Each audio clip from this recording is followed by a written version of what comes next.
فيلمنا بيبدأ مع جيك، ضابط جيش متقاعد معوق. حياته روتينية تماما، مليانة بقتالات في البارات وشرب خمرة وندم على الأيام بتاعت الأمجاد اللي راحت. وفي يوم من الأيام حياته بتتغير 180 درجة لما بيجي ضباط من الجيش برتب عالية جدا بيقولوا له إن هم عايزينه يكمل شغل أخوه توم اللي مات. كان عبارة عن التحقيق في كوكب جديد اكتشفوه اسمه باندورا. الكوكب ده عليه حياة زي الأرض بالظبط، وبعد ما بيعرضوا العرض على جيك بيبان عليه علامات التردد، لكن بعد ما بيقولوا له إن هم هيدوله ملايين الدولارات بيوافق على طول.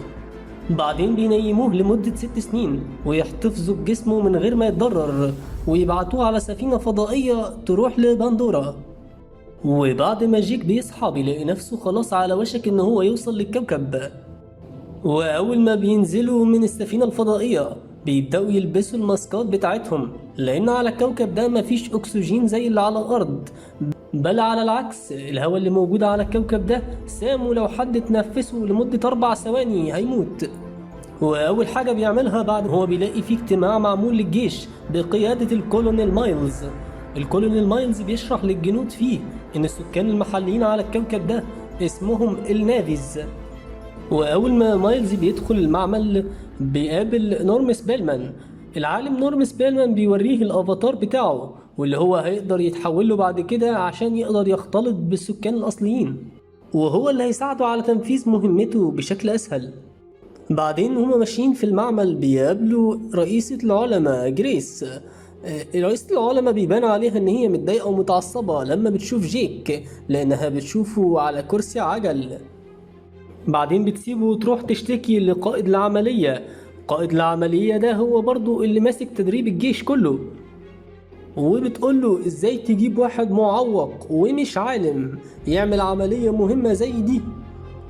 قائد العملية بيشرح لها ان هو كان مجبر لان محدش يقدر يتحكم في الافاتار ده غير حد بنفس جينات توم اخو جيك، عشان كده كانوا مضطرين يجيبوا جيك. وتاني يوم بيجربوا اول عملية للترابط ما بين جيك والافاتار بتاع توم، وبتنجح العملية وجيك ما بيصدقش ان هو قادر يحرك رجله، وبيبقى منبهر ومزبهل عشان دي اول مرة يقدر يحرك رجله من سنين طويلة جدا. فبيطلع يجري وبيتجاهل اوامر العلماء وبيقعد يجري ويتنطط في كل حتة. واول ما الافاتار بتاع جيك بينام جيك بيصحى في هيئته الحقيقية وبيروح للكولونيل مايلز وبيقول له انا عايز اعرف ايه سبب وجودنا على الكوكب ده، ايه السبب الحقيقي. والكولونيل مايلز فعلا بيصرحه وبيقول له احنا موجودين على الكوكب ده عشان في عنصر مهم جدا اسمه انوبتينيوم. العنصر ده موجود بكميات مهولة على الكوكب ده، ولو خدوا على كوكب الارض هيبيعوا بمليارات الدولارات. ولكن اكتر مكان موجود فيه العنصر ده على الكوكب هو المكان اللي عايشين فيه السكان الاصليين، وعشان يحصلوا عليه لازم يفجروا المكان ده.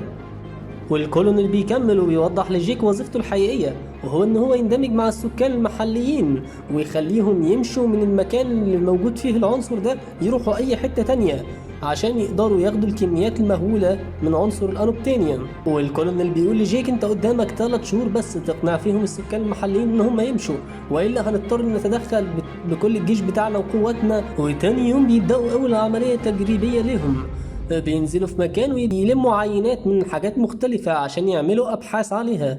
ولكن جيك بيسرح منهم وبيبقى منبهر بالمناظر اللي حواليه وبيبدأ يبعد عنهم من غير ما ياخد باله، لحد ما بيهجم عليه نمر بندوري بيبعده أكتر عن الفريق بتاعه. وجيك بيطلع يجري منه لبعيد وبيضطر إن هو ينط في الشلال عشان ما ياكلهوش.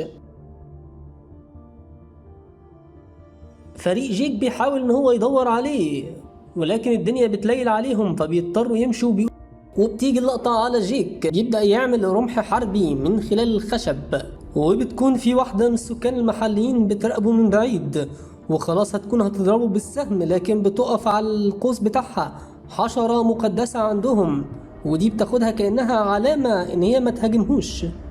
بعدين 3 ذئاب سمين بيهاجموا جيك لكن البنت اللي كانت بتراقبه بتيجي وبتطارد الذئاب بعيد وبتدافع عنه وتحميه. بعدين جيك بيجي يشكرها لكن بيبان ان هي مش مرتاحه له وبتقول له ارجع مكان ما جيت، ولكن جيك بيمشي وراها وبيقول لها استني انا عايز اتعلم ازاي اعيش على الكوكب ده. بترفض في الأول، لكن بعد ما بتتجمع حشرات كتير من الحشرات المقدسة دي تبدأ توافق، وبتعرفه بنفسها وإن اسمها نيتيري، وبتقول له تعالى معايا القبيلة بتاعتنا. ولكن وهم لسه على باب القبيلة بيهاجموهم الجيش بتاع القبيلة. قائد الجيش اسمه تسوتاي اللي هو خطيب نيتيري، بيقول لهم أنا لازم أعدم الراجل المهجن ده، لكن نيتيري بتتدخل وتلحقه وتحميه، وبتاخده لأبوها وأمها اللي هم رؤساء القبيلة. وجيك بيشرح لرؤساء القبيلة إن هو مقاتل وعايز يبقى زيهم.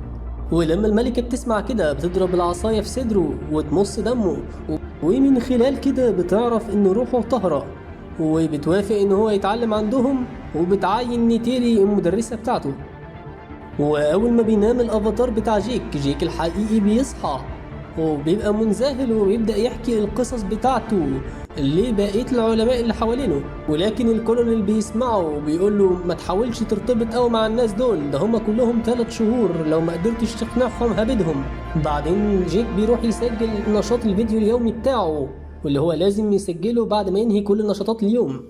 وبيبدأ يحكي ان الافاتار بتاعه بيتمرن تحت نيتيري دلوقتي، وان هي بتمرنه ازاي يركب طيور اسمها السكاون. طيور السكاون هي وسيلة النقل على كوكب بندورة، وبيكون خايف يركب الطيور دي في الأول، لكن بعد كده بيتغلب على الخوف بتاعه، وفعلا بيوصل وصلة شعره بطائر السكاون، وبكده بيكون أخضع طائر السكاون وبيسمح له إن هو يركب على ظهره. بعدين جيك بيجتمع مع الكولونيل وقائد العملية، وبيقول لهم إن الشجرة الكبيرة دي اسمها الشجرة الأم، وتحتها كميات رهيبة من عنصر الأنوبتانيوم اللي هم بيدوروا عليه. والكولونيل بيقترح إن هو يفجر الشجرة دي وياخد العناصر اللي تحتها، لكن جيك بيترجاه وبيقول له اديني مهلة، أنا هخليهم يمشوا من المكان ده، بعد كده فجر زي ما تحب. وجريس قائدة العلماء بتاخد بالها إن جيك فيه الخير، وبتكون عاملة مكان على جبل الهاليلويا عامل زي المكان اللي هم فيه ده، وبيقدروا يخشوا لشخصية الأفاتار من خلاله برضه. بيوضح ان هدفها غير هدف الكولونيل وصاحب العملية. وتاني يوم جيك بيدخل في الافاتار بتاعه تاني، وبتيجي اللقطة عليه هو ونيتيري راكبين على طيور السكاون، وبيظهر مرة واحدة طائر كبير اسمه طائر التورك بيجري وراهم لان هو بيكره اي حاجة بتطير. بيقدروا يهربوا ويوصلوا عند الشجرة الام. بعدين نيتيري بتوريه هيكل عظمي للتورك، وبتقول له ان اخر حد نجح يروض التورك كان جدها الاكبر، وده كان هو موحد 5 شعوب من القبائل اللي عندهم، يعني قدر يوحد كل القبائل عشان ركب الطائر ده بس. وبعد فترة السكان المحليين بدأوا يتقبلوا جيك كواحد منهم، وعملوا له حفلة للانضمام لقبيلتهم كمان. بعدين نيتيري بتاخده عند مكان كده عند الشجرة الأم، وبتقول له وصل وصلة شعرك بالشجرة الأم. بعد ما يوصلها بتقول له خلاص كده انت بقيت واحد مننا، ومن حقك تتجوز واحدة من القبيلة لو هي موافقة. وجيك بيستغل الفرصة دي ان هو يتقدم لنيتيري، وفعلا بتوافق على الجواز منه. وطبعا بعد ما جيك بيصحى تاني بيبقى الحوار اتعقد اكتر من مكان، لان هو كده ارتبط اكتر بالسكان المحليين بعد جوازه من نيتيري. وتاني يوم الصبح نيتيري بتصحى على صوت البولدوزرز بيهاجموا وبيكسروا في الاشجار بتاعه المنطقه، وبتبدا تسحب جيك عشان تجره لحته امنه عشان هو ما بيبقاش قادر يصحى. بعدين بتيجي اللقطه على جيك الحقيقي وهو بيفطر وبيستعد ان هو يرتبط بالافاتار بتاعه تاني. وبعد ما بيرتبط بالافاتار بتاعه ويصحى بيبدا يهاجم البلدوزر ويكسر الكاميرات بتاعه الجيش، لان هو مش عايزهم يهاجموا السكان الاصليين. وبعد ما جيك بيهرب للاسف الكولونيل بيقدر يتعرف على ان ده جيك، هو بيبدا يتحرك ويجري على المكان اللي فيه جيك وجريس عشان يصحيهم ويفهم ايه اللي بيحصل. وطبعا السكان المحليين بيجتمعوا مع بعض ويتفقوا على ان هم لازم يحاربوا البلدوزرز ويحموا ارضهم، لكن جيك وتينيري بيوصلوا وبيحاولوا يوقفوهم من ان هم يحاربوهم، لان هم عارفين ان الاسلحه بتاعت البشر متطوره وهيكسبوا. وتسوتاي بياخد باله ان تينيري وجيك اتجوزوا، عشان كده بيبدا يهاجم جيك ويحاول يقتله. وفي وسط ما ده بيحصل جيك وجريس بيغمى عليهم، اتاريهم صحيوا في اجسامهم الحقيقيه من الكولونيل مايلز. بعدين جريس بتواجه الكولونيل وقائد العملية وبتقول لهم ما ينفعش تدمروا الشجرة الكبيرة دي، لأن الشجرة دي فيها خلايا عصبية أكتر بكتير من الخلايا العصبية اللي في دماغ الإنسان، وعشان الوصلة دي هم مستحيل يسيبوا الشجرة الأم تتدمر. الكولونيل بيقول بره عني الكلام ده، أنا جاي عشان عنصر الأنوبتينيوم، أنا هاجمهم وبيدهم. ولكن جيك بيترجى قائد العملية وبيقول له أرجوك اديني مهلة أقنعهم إن هم يمشوا. وقائد العملية بيقول له خلاص معاك ساعة واحدة بس. وبعد ما بيخش في الافاتار بتاعه بيروح يواجه السكان المحليين ويقول لهم ان البشر عايزين يغزوهم وان هو عارف كده عشان خاطر هو بشري هو كمان. نيتيري بتبدأ تتعصب وتتجنن لان هي ما كانتش تعرف ان هو بيخونها كل الوقت ده، وبتقول له انا كنت مفكراك نومك تقيل بس. وبسبب اختلاف الآراء بين أفراد القبيلة بيقرروا إن هما يقبضوا على جريس وجيك ويربطوهم لحد ما يخلصوا الحرب بتاعتهم. وطبعا جيش البني ادمين بيوصل وبيكون معاهم دبابات وطيارات وبومب وصواريخ ورعد، وكل اللي مع السكان الاصليين قوس ورمح. فطبعا اكيد الدبابات والطيارات هم اللي هيكسبوهم. بيوقعوا الشجره الام وبينتج عن وقوع الشجره الام بسبب حجمها وفاه كتير قوي من السكان الاصليين. الملكه بتاخد بالها من كده وبتجري تحرر البني ادمين وبتترجى جيك ان هو ينقذ القبيله بتاعتها. جيك بيطلع يجري على نيتيري لكن بيلاقي ان ابوها بيموت خلاص وبيحاول يواسيها لكن بتزقه بعيد. بعدين ابو نيتيري بيديلها الرمح بتاعه وبيقول لها انت هتقودي القبيله من بعدي. وفي الوقت ده بيصحى جريس وجيك في هيئتهم الحقيقيه وبيلاقوا ان الكولونيل بيقبض عليهم بتهمه الخيانه ويحبسهم. وبعد ما بيتحبسوا بتيجي صاحبتهم الطياره ترودي تحررهم وتطير بيهم، لكن للأسف الكولونيل مايلز بيقفشهم وبيبدأ يضرب نار عليهم لدرجة إن جريس بتتصاب وبتبدأ تنزف جامد، ولكن بيقدروا يهربوا بالطيارة بتاعتهم ويوصلوا للمكان السري اللي جيك من خلاله قدر يرتبط تاني بالأفاتار بتاعه. وبعدين بيبدأ يفكر إزاي يكتسب ثقة السكان المحليين من تاني، وبتيجي على باله فكرة إن هو يروض التورك. وفعلا بيروح يركب طائر السكاون بتاعه وبينط على ظهر طائر التورك من ارتفاع عالي جدا وبيقدر ان هو يروضه. وبعد ما بيروض طائر التورك بيروح بيها على قبيلة نيتيري وبيبدأوا يرحبوا بيه ويحترموه. وبعد ما بيوصل بيروح لتسوتاي وبيقول له أرجوك انضم لي وساعدني في إن احنا نحارب البشر. بعدين جيك بيحاول ينقذ صاحبته جريس وبياخدها عند الشجرة الأم، والملكة بتحاول تعمل اللي عليها وتصحيها لكنها بتفشل في كده. وتاني يوم الصبح بيبدأوا يروحوا لكل القبائل سواء أصدقاء أو أعداء وبيقولوا لهم تعالوا معانا حاربوا عشان نحمي كوكبنا بندورة. ومن خلال كده بيقدر يجمع 2000 محارب من مختلف القبائل. الكولونيل بيبدأ ياخد باله من تجمعات السكان بشكل كبير وبيقرر إن هو يعمل هجوم على شجرة الأرواح بتاعتهم عشان يمنع تجمعاتهم.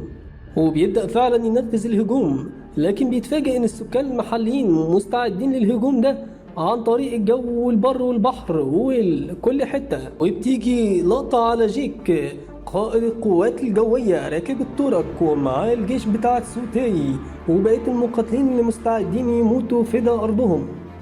وبتبدأ الحرب وبيبدأ ضرب النار والناس بتبدأ تموت من الطرفين، وبيكون السكان الاصليين خلاص بيكسبوا. لكن الكولونيل بيوصل وبيقلب الكفه لصالحة الجيش وبيبدأ يركز على جيك والتورك بتاعه لكن ترودي بتلحقه. بعدين الكولونيل بيطلق الطيارة بتاعته وهي متعبية ديناميت وقنابل ومفرقعات عشان تفجر شجرة الأرواح. وبعد ما نيتيري فقدت الأمل بشكل كامل وقالت خلاص احنا خسرنا، بتظهر وحوش الديناصورات على كوكب بندورة وبتبدأ تهاجم في الجيش وبتنقلب الكفة تاني لصالح السكان المحليين، وهو اللي بيخلي نيتيري ترجع لها الشجاعة ان هي تقاتل من تاني.